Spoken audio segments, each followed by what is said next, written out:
Assalamualaikum warahmatullahi wabarakatuh. Halo siswa-siswi hebat dimanapun kalian berada yang saat ini sedang melaksanakan praktek kerja lapangan. Semoga kalian selalu sehat, semangat, dan tetap produktif dalam menimba ilmu, baik di dunia industri maupun di sekolah. Baik, pada kesempatan kali ini kita akan belajar bersama melalui video pembelajaran yang membahas tentang soal-soal kemampuan akademik PKA untuk pelajaran PKK. Seperti yang kalian ketahui, untuk jenis soal di situ ada dua, yaitu pilihan ganda dan pilihan ganda kompleks. Baik, langsung saja kita bahas contoh soal yang pertama, yaitu tim produksi siswa membuat sabun cair alami. Setelah produksi selesai, mereka mengecek warna, aroma, dan konsistensi sabun untuk memastikan kesesuaian standar. Kegiatan ini disebut A. Promosi produk, B. Quality control, C. Evaluasi tim, D. Uji coba kemasan, E. Pembandingan harga. Nah, menurut kalian jawaban mana ini yang paling tepat untuk soal nomor 1 adalah B, yaitu quality control. Sesuai dengan definisi dari quality control, itu adalah kegiatan pemeriksaan dan pengujian produk jadi untuk memastikan bahwa produk memenuhi standar mutu yang ditetapkan. Seperti di soal sudah disebutkan, di situ adalah mengecek warna, aroma, dan konsistensi sabun setelah produksi selesai. Jadi intinya untuk memastikan kesesuaian standar. Intinya untuk memastikan mutu sebelum produk dilepas ke konsumen. Kemudian ada pilihan lain di situ, ada promosi produk. Nah, promosi produk ini juga kurang tepat karena kenapa?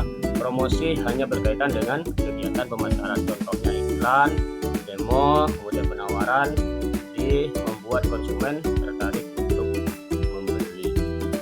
Soal berbicara tentang pengecekan mutu setelah produksi, bukan kegiatan mempromosikan sebuah produk. Kemudian yang C, evaluasi tim, juga kurang tepat. Evaluasi tim menilai kinerja anggota atau kelompok, contohnya kerjasama, produktivitas, tugas individu. Sedangkan soal fokus pada pengecekan atribut produk, contoh warna, aroma, konsistensi, bukan penilaian kinerja anggota sebuah tim. Kemudian yang D, uji coba kemasan, juga kurang tepat. Uji coba kemasan biasanya hanya menguji kekuatan daya tahan kemasan terhadap tumpahan, suhu, atau pengiriman. Kemudian yang E, pembandingan harga, ini juga sangat kurang tepat. Pembandingan harga itu hanya adalah analisis harga produk terhadap pesaing atau menentukan harga jual. Tidak ada unsur pengecekan mutu produk di pilihan ini. Jadi yang tepat itu adalah D, quality control. Baik, selanjutnya kita masuk ke soal yang nomor 2, masih tetap pilihan ganda. Soalnya adalah sebuah kelompok siswa SMK merancang usaha kerajinan dari bahan daur ulang berupa tas dan dompet yang dibuat dari limbah plastik. Dalam proposal usaha mereka dijelaskan bahwa produk tersebut ditujukan kepada konsumen berusia 15-30 tahun, baik laki-laki maupun perempuan yang memiliki kesadaran tinggi terhadap isu lingkungan. Nah, penjualan dilakukan secara langsung di sekolah dan komunitas lokal, serta secara daring melalui berbagai platform media sosial. Mereka ini juga menyajikan keunggulan produk mereka dibandingkan kompetitor seperti desain yang unik, dan proses produksi ramah lingkungan, dan harga yang terjangkau bagi pelajar. Kemudian pertanyaannya adalah informasi tersebut merupakan rancangan yang terdapat dalam proposal usaha pada komponen IPT. A. Rencana operasional, B. Rencana produksi, C. Profil usaha, D. Strategi pemasaran, E. Analisis peluang usaha. Nah, untuk soal ini kalian pastinya sudah dipelajari pada kelas 11, yaitu tentang bab proposal usaha. Jawaban yang paling tepat untuk soal nomor 2 adalah D, strategi pemasaran. Kenapa anak-anak kok bisa D? Masih ingat tentang komponen-komponen strategi pemasaran? Di situ ada 4P, produk, price, place, dan promosi.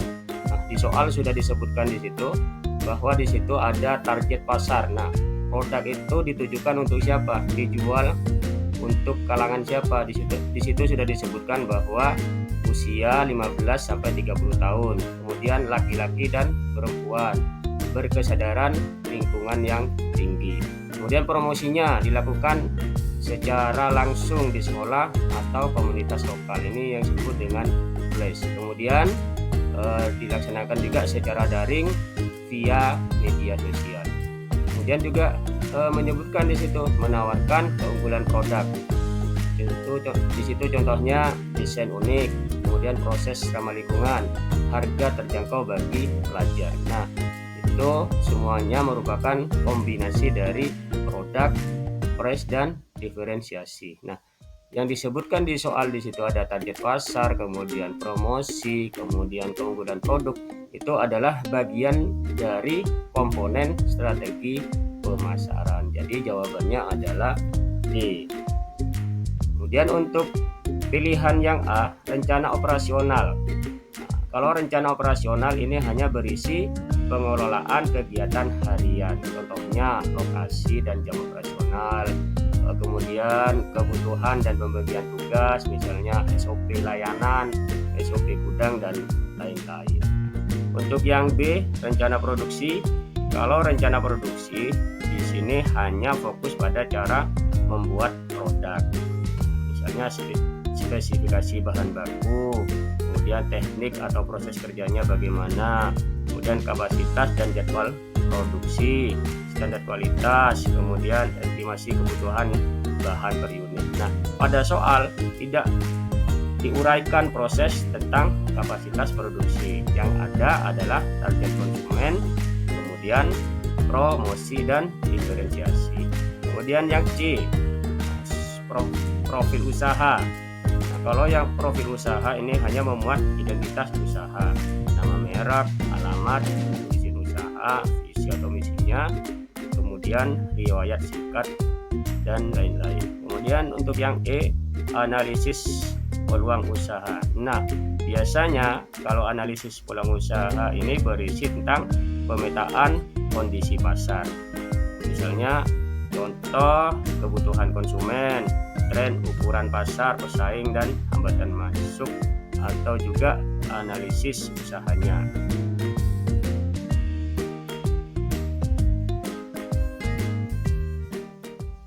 Kemudian soal nomor 3.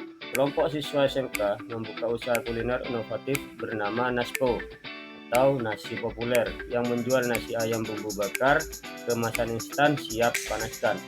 Mereka menargetkan segmen pasar pekerja kantoran yang sering tidak sempat makan siang di luar. Untuk memenuhi permintaan pelanggan selama 5 hari kerja, mereka memproduksi 250 box Nasco per minggu. Berikut adalah rincian biaya produksi. Pertama, komponen biaya produksi, di situ ada bahan baku langsung per box.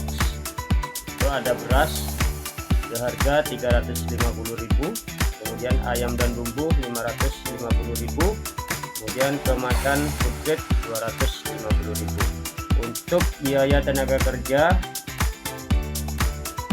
langsung di situ ditulis 2 orang kali 150.000 per 2 hari. Itu sama dengan 600. Kemudian overhead produksi ada listrik dan air sebesar 150.000, kemudian gas dan peralatan 200.000, biaya transportasi logistik sebesar 100.000. Nah, mereka juga mencatat bahwa sekitar 10 box rusak atau tidak layak jual akibat kesalahan pengemasan dan overstock, sehingga hanya tersisa 240 box yang layak dijual. Pertanyaannya, berdasarkan informasi tersebut, berapakah biaya produksi per unit atau per box Nasco yang layak dijual? Nah, tentunya kalau bertemu dengan soal-soal seperti ini adalah untuk menghitung biaya produksi. Baik anak-anak, untuk menjawab soal tersebut kita pahami dulu soalnya. Pertanyaannya adalah berapa biaya produksi per unit dalam kurung per box Naspo yang layak jual. Naspo yang layak jual. Untuk menjawab soal tersebut, kita adalah diminta untuk menghitung biaya produksi per unit. Langkah-langkahnya, yang pertama adalah hitung total biaya produksi. Itu kan tadi disebutkan bahan baku langsung ada beras, ayam, dan bumbu dan kemasan. Di sana kemudian dijumlahkan semua 350 ditambah 550 ditambah 250. Ini sama dengan 1.150.000 rupiah untuk bahan baku langsung. Kemudian tenaga kerja selama 2 hari untuk 2 orang itu sebesar 600.000. Untuk biaya overhead 150 ditambah 200 kemudian ditambah 100 sama dengan 450.000. Nah, untuk total biaya produksi berarti semuanya adalah 1.150.000 ditambah 600 ditambah 450 sama dengan 2.200.000. Kemudian langkah yang kedua, tentukan jumlah unit yang layak jual. Memproduksi 250 box, kemudian disebutkan di soal rusak 10 box, berarti 250 kurangi 10 sama dengan 240 box. Jadi jumlah produksi yang layak jual sebesar 240 box. Nah, bagaimana untuk caranya untuk menghitung biaya produksi? Di situ rumusnya adalah biaya per box sama dengan total biaya produksi dibagi jumlah box yang layak jual. Ini sama dengan 2.200.000 dibagi 240.000 sama hasilnya sama dengan 9.166,67. Artinya dibulatkan menjadi 9.170.000. Jadi jawabannya yang benar adalah C. Paham ya anak-anak ya?